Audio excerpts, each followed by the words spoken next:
सुस्वागतम। आज हम संस्कृत विषय के संस्कृत भारती भाग 2 कक्षा 6 का पाठ 8 पढ़ेंगे। इस पाठ का नाम है चतुर्थी विभक्ति या संप्रदान कारक। कारक हम सभी ने पढ़े हुए हैं। कारक में चौथे नंबर पर संप्रदान कारक का प्रयोग होता है। मतलब चतुर्थी विभक्ति में संप्रदान कारक का प्रयोग होता है और संप्रदान कारक जो है वो उसका के लिए मीनिंग होता है। उसका जो कारक चिन्ह होता है वो क्या होता है, के लिए। यानी संप्रदान कारक चतुर्थी विभक्ति होगी और के लिए उसका प्रयोग किया जाएगा। सबसे पहले संप्रदान कारक पढ़ने के लिए हमें उसके बारे में समझना है। जिसे दान दिया जाए उसे संप्रदान कारक कहते हैं। सबसे पहले इसकी परिभाषा, जिसे दान दिया जाए, दान देने के लिए जिसको दिया जाता है दान, उसमें संप्रदान कारक का प्रयोग करते हैं हम। ठीक है। संप्रदान कारक में चतुर्थी विभक्ति, अभी मैंने बताया चतुर्थी विभक्ति का प्रयोग होता है। इसमें एक एग्जाम्पल दिया हुआ है, उदाहरण, रामानुज दरिद्राय वस्त्रम ददाति। रामानुज यानी रामानुज, दरिद्राय यानी गरीब को, गरीब के लिए, वस्त्रम यानी वस्त्र, ददाति यानी देता है। तो इसमें वस्त्र किसके को दिया जा रहा है? दरिद्र यानी गरीब को। तो दरिद्र में चतुर्थी विभक्ति का प्रयोग होगा। जिसको दिया जाता है दान उसमें चतुर्थी विभक्ति का प्रयोग होता है। ठीक है। इसके बाद इसी चैप्टर में नीचे कुछ महत्वपूर्ण 2 बिंदु लिखे हुए हैं। चतुर्थी विभक्ति के विशेष प्रयोग, इसमें 2 प्रयोग दिए गए हैं। पहला, जिसके लिए कुछ किया जाए। मैंने बताया भी, जिसको कुछ दिया जाए या किया जाए तो उसमें हमेशा चतुर्थी विभक्ति का प्रयोग होता है। एग्जाम्पल जैसे रमेश मोहनाय फलम नयति। ठीक है। अगला दूसरा है नम। नम यानी नमस्कार। इसके योग में भी चतुर्थी विभक्ति का प्रयोग होता है। जहाँ भी नम धातु, नम शब्द या नम धातु होगी वहाँ पे चतुर्थी विभक्ति का प्रयोग होगा। जैसे गणेशाय नमः, यानी गणेश के लिए नमस्कार, गणेश को नमस्कार, है ना। तो नमः में भी गणेशाय, इसमें चतुर्थी विभक्ति का प्रयोग हुआ है, चतुर्थी एकवचन। अब चतुर्थी विभक्ति में ये उन शब्द के आधार पर, उस वाक्य के आधार पर हम ये निश्चित करेंगे कि वो एकवचन है, द्विवचन है या बहुवचन है। वहाँ क्या आएगा, लेकिन चतुर्थी विभक्ति आएगी। ठीक है। अब इसको पढ़ने के लिए ये देखो, हमारा ये चैप्टर है चतुर्थी विभक्ति संप्रदान कारक। इसमें पहला जो पैराग्राफ है वो पहला पैराग्राफ हमारा है दानम। ठीक है। तो दानम जो पैराग्राफ है, इसको पढ़ने के लिए हर बार की तरह मैंने आपको बताया कि पढ़ने के लिए सबसे पहला काम है कि आप एक बार उसकी रीडिंग करो। रीडिंग करने की वजह से आपको संस्कृत उच्चारण सुधरेगा, संस्कृत उच्चारण शुद्ध आएगा आपको। ठीक है। जब आपने इसका अनुवाद कर लिया, अनुवाद करने के बाद आप सेकंड नंबर पे एक रफ कॉपी में इन सब सेंटेंस को उतारो। उतारने के बाद आप इसमें जो टफ वर्ड मीनिंग है, कठिन वर्ड मीनिंग है, उनका अर्थ उसके नीचे लिखो और सीधे का नहीं लिखना है। इस तरह से देखो।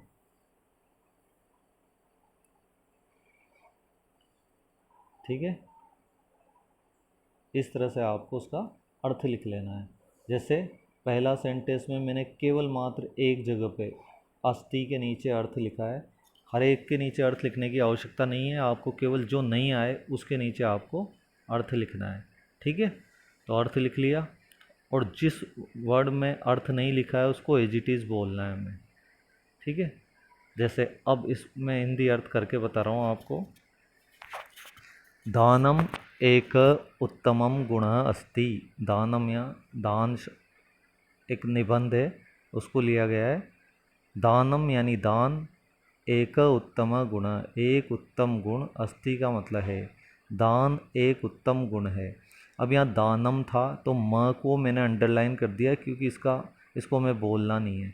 जिसको नहीं बोलना है उसको अंडरलाइन कर दिया है मैंने, और जिसको नहीं बोलना है अंडरलाइन करके उसके नीचे उसका अर्थ बोलना है तो अर्थ लिख दिया है।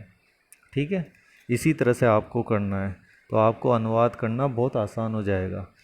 प्रकृति स्वार्थम विना सर्वेभ्य दानम करोति। प्रकृति यानी प्रकृति स्वार्थम बिना, स्वार्थ के बिना, सर्वेभ्य यानी सभी का, दानम करोति दान करती है। सूर्यः सकलेभ्यः ग्रहेभ्यः प्रकाशम ददाति।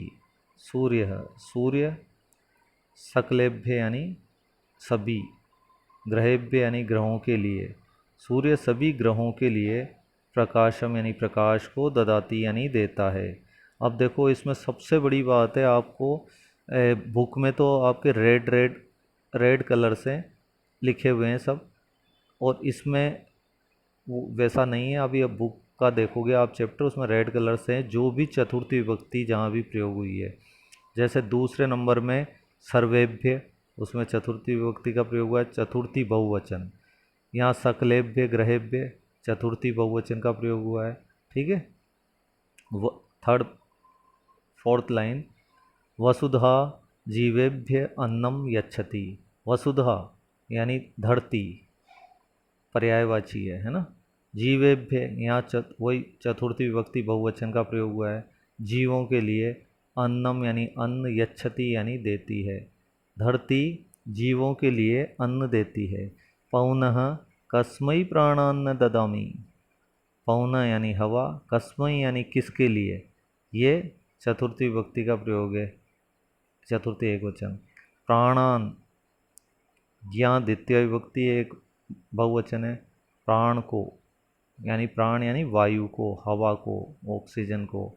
न ददामी यानी नहीं देती है, यानी हवा किसके लिए प्राण वायु नहीं देती है, अर्थात सभी के लिए देती है। प्रश्न पूछा गया है। वृक्षा सकलेभ्य फलानि यच्छन्ति।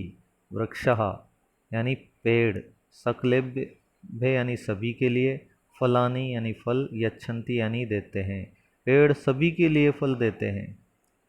देखो दान जो होता है वो हमें किनसे सीखना चाहिए, वो इसमें बताया जा रहा है कि सूर्य अपना प्रकाश का दान देता है, धरती अपना अन्न का दान देती है, पवन अपनी हवा का दान देता है, वृक्ष पेड़ अपने फलों का दान देते हैं। और इसके आगे देखो आप, नदी पिपासितेभ्यम, नदी पिपासितेभ्यः जलम ददाति। नदी पिपासितेभ्य यानी प्यासे के लिए, प्यासों के लिए जल देती है। यहाँ जहाँ भी ये अभी षष्ठी विभक्ति का प्रयोग हो रहा है, चतुर्थी विभक्ति का प्रयोग हो रहा है, अधिकतर अभी तक सारे में चतुर्थी बहुवचन का प्रयोग हुआ है। यहाँ तक क्या है, चतुर्थी बहुवचन का प्रयोग हुआ है। अब अगले सेंटेंस में चतुर्थी एकवचन का प्रयोग है। देखो आप, माता पुत्राय स्नेहम ददाति। माता पुत्राय यानी पुत्र के लिए, यहाँ चतुर्थी एकवचन का प्रयोग हुआ है। स्नेहम यानी प्यार, ददाति यानी देती है। माता पुत्र के लिए क्या दान देती है, प्यार का, प्यार देती है। शिक्षक छात्रेभ्यः विद्याम ददाति। शिक्षक छात्रों के लिए विद्या देते हैं। गावः प्रतिदिनम जनेभ्य दुग्धम यच्छन्ति। गावः यानी गायें, प्रतिदिन रोजाना, जनेभ्य यानी लोगों के लिए, दुग्धम यानी दूध, यच्छन्ति यानी देती है। सैनिका देशाय स्वजीवनम अपि ददति। अब देखो यहाँ वैसे ददाती आता है, लेकिन यहाँ सैनिका फर्स्ट शब्द क्या है, बहुवचन का है, इसलिए लास्ट में ददाती की जगह पे ददती आया है। ददाती एक वचन का शब्द होता है और ददती जबकि बहुवचन का शब्द है। तो सैनिका की वजह से, बहुवचन होने की वजह से यहाँ ददती आया है, ये ध्यान रखना है।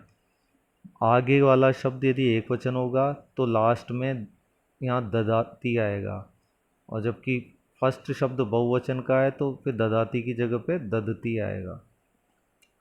तो सैनिक देश के लिए, स्वजीवनम अपना जीवन, अपी का मतलब भी, ददति यानी देते हैं। दानेन चित्तम शुद्धम भवति। दान से चित्त का अर्थ होता है मन, शुद्धम यानी शुद्ध, भवति यानी होता है। इसमें दानेन में तृतीया विभक्ति एक वचन का प्रयोग हुआ है, दान से। ठीक है, इस तरह से आपका ये चैप्टर पूरा हुआ। और इस चैप्टर को अब आप इसमें देख लीजिए, ये आपका मैंने पहला पैराग्राफ कंप्लीट पढ़ा दिया है। अब फर्स्ट पैराग्राफ के बाद हमें क्या करना है, लास्ट की 2 लाइनें बची हुई है, नहीं कंप्लीट हो गया है ये। इसके बाद इसमें ये कुछ सेंटेंस दिए हुए हैं, इनका अर्थ भी आपको करने की कोशिश करना है, इन वाक्यों का भी ध्यान देना है। ठीक है, इसके बाद ये वर्ड मीनिंग है। वर्ड मीनिंग में आपको जब आप सेंटेंस लिखोगे संस्कृत अपने रफ कॉपी में, तो वहाँ पे से उतारने के लिए इसकी आवश्यकता होगी, और इनको कोशिश करें कि इनको ध्यान से समझ के याद भी कर लें। चतुर्थी विभक्ति में कारक चिन्ह किसका प्रयोग होता है, के लिए। के लिए का प्रयोग होता है, कहीं कहीं पर को का भी प्रयोग होता है, को या के लिए। इंग्लिश में इसका टू या फोर का प्रयोग होता है। इसमें कुछ शब्द रूप या सर्वनाम शब्द दिए हुए हैं। ठीक है, अब इसके बाद हम प्रश्न उत्तर अभ्यास क्वेश्चन करते हैं। अभ्यास क्वेश्चन में मैं आपको केवल प्रश्नों को समझा देता हूँ, आपको खुद को घर से सबसे पहले ये बुक में भरने हैं, आपको इनके आंसर बुक में भरने के बाद इसको चेक करना है, आपको नीचे उत्तर माला दी हुई है उससे, फिर पूरा चेक करके सही कर फिर इसे फेयर कॉपी में करना है। ठीक है, तो संस्कृत में उत्तर दें। पहला क्वेश्चन मैंने आपको पहले भी बताया था कि कभी भी प्रश्न उत्तर संस्कृत में उत्तर देने वाले प्रश्न करने हैं, उसका आप अनुवाद करो। जैसे अनुवाद करोगे आपको अपने आप आंसर आ जाएगा। जैसे पहला, कह प्रकाशम ददाति, क यानी कौन, प्रकाशम यानी प्रकाश, ददाति यानी देता है। अब चलो मैं आपसे प्रश्न पूछता हूँ, कौन प्रकाश देता है हमें, तो आप अपने आप बताओगे सूर्य। आपके मन में अपने आप आ जाएगा, बिना कहीं देखे हुए आ जाएगा कि सूर्य। तो इसलिए मैंने आपसे कहा कि हमेशा संस्कृत में उत्तर में हमें प्रश्न को का हिंदी करनी है। यदि अनुवाद किया तो अपने आप हमें आंसर का पता चल जाएगा, और फिर भी कहीं नहीं चलता है तो फिर हमें चैप्टर में से ढूंढ लेना है ना। तो इसका आंसर है पहले का सूर्य। अब बस हमें ये ध्यान रखना है कि जो इसमें प्रश्नवाचक शब्द है जैसे कह, तो उसमें विसर्ग लगा हुआ है, तो हमें सूर्य में भी विसर्ग लगाना पड़ेगा, तो आंसर हो गया सूर्य। ठीक है, क्वेश्चन नंबर 2, इसमें नर और लता शब्द के प्रथमा द्वितीया तृतीया चतुर्थी विभक्ति के रूप लिखने हैं, नर और लता। अब इसके लिए बिल्कुल आसान है, वैसे कोई दिक्कत नहीं। नर मैंने आपको शब्द रूपों में जब समझाया था, तो नर की जगह मैंने आपको बालक या राम शब्द के रूप समझाए थे, तो राम शब्द के रूप की तरह इसके रूप चलेंगे नर के। तो आपको बिल्कुल अच्छी तरह से ये ध्यान रखना है कि जैसे राम शब्द के रूप चल रहे हैं 4 विभक्तियों तक लिखना है, प्रथमा द्वितीया तृतीया चतुर्थी। ठीक है, और ऐसे लता शब्द के रूप तो मैंने आपको एजीटी सीधे लिखाए हुए हैं, तो उससे लिख सकते हो, लेकिन इसे आप सेकंड क्वेश्चन को कॉपी में मत करना, इसे केवल रफ कॉपी में प्रैक्टिस करना। आपने रफ कॉपी में प्रैक्टिस की, इसके बाद इसे फेयर कॉपी में करने की आवश्यकता नहीं है। अगला प्रश्न है, उचित शब्द चुनकर रिक्त स्थानों की पूर्ति करो। ये तो बहुत आसान है, आपको इसकी हिंदी अनुवाद करनी है, और पीछे 3 ऑप्शन दिए हुए हैं, उनमें से उपयुक्त ऑप्शन का इसमें भरना है। अगला प्रश्न, क्वेश्चन नंबर 4, निम्नलिखित शब्दों से वाक्य बनाएं। ये हर बार आ रहा है आपके, 5 शब्द है, हर एक शब्द एक वाक्य बनाना है जिसमें इस शब्द का प्रयोग हो, कहीं भी हो चाहे वो, उसका प्रयोग होना चाहिए। लेकिन इस क्वेश्चन को भी आपको कॉपी में नहीं करना है, केवल रफ कॉपी में करें या इसमें अपनी बुक में भरें। क्वेश्चन नंबर 5, रेखांकित शब्दों को शुद्ध कीजिए। इसमें शब्दों को रेखांकित किया हुआ है, ये गलत है, इनको हमें शुद्ध करना है। अब देखो गलत कैसे, नृप भिक्षुकम वस्त्रम ददाति। अब भिक्षुकम इसमें गलत है, बिल्कुल सीधा है, हमें पढ़ते ही अपने आप ध्यान आ जाएगा यदि हमने ध्यान से पढ़ा है इस चैप्टर को। तो मैंने आपको बताया था किसी को कोई चीज़ दी जाती है तो वहाँ कौन सी विभक्ति का प्रयोग होता है, चतुर्थी, ये शुरुआत में ही बताया था। तो यहाँ भिक्षुकम ये तो द्वितीय विभक्ति है, तो हमें यहाँ चतुर्थी विभक्ति का प्रयोग करना है, तो भिक्षुकाय, क्या होगा यहाँ, भिक्षुकाय, चतुर्थी विभक्ति का प्रयोग हुआ है। ठीक है, इस तरह से चतुर्थी विभक्ति का प्रयोग करना है। अगला है क्वेश्चन नंबर 6, असंबद्ध शब्दों को पहचानें और उनका अर्थ लिखें। हमें इसमें असंबद्ध का मतलब है, जैसे आपने अदर किसी सब्जेक्ट जीके वगैरह में या एसएसटी में आपने पढ़ा हो ओड वर्ड, या मैथ्स में ओड वर्ड मतलब जो सबसे डिफरेंट है, उस क्रम से नहीं आता है, उस क्रम में नहीं आता है, उसका हमें सबसे अलग हट के उसको हमें छांट के लिखना है। जैसे पहला है बालकाय परिश्रमेण ज्ञानाय। इसमें आप देखोगे बालकाय और ज्ञानाय दोनों में चतुर्थी विभक्ति का प्रयोग है, लेकिन परिश्रमेण अकेला ऐसा है जिसमें तृतीया का प्रयोग है, इसलिए ये सबसे अलग हटके हो गया, इसलिए यहाँ परिश्रमेण हमने लिख दिया। इसका अर्थ होता है परिश्रम से। इस तरह से आपको छांटने हैं। लास्ट है 7, संस्कृत में अनुवाद करो। इसमें हमें वही संस्कृत में अनुवाद करने हैं। ठीक है, सारे आपको बुक में भर लेने हैं।